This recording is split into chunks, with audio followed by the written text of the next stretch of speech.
పట్టంచెరువు BRS MLA Mypal Reddy ఇంట్లో ED సోదాలు నిర్వహిస్తుంది.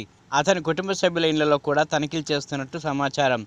హైదరాబాద్లోని మొత్తం 3 ప్రాంతాల్లో ఈడీ అధికారులు దాడులు నిర్వహిస్తున్నట్లు సమాచారం. కాగా ఇటీవల అక్రమాలకు పాల్పడుతున్నాడని గూడెం మైపాల్ రెడ్డి తమ్ముడిని పోలీసులు అరెస్ట్ చేసింది సంగతి తెలిసిందే.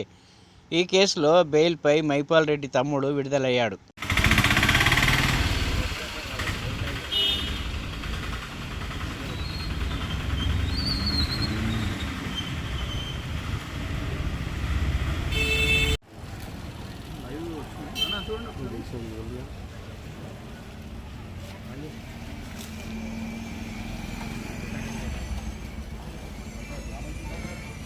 Six 4 6 and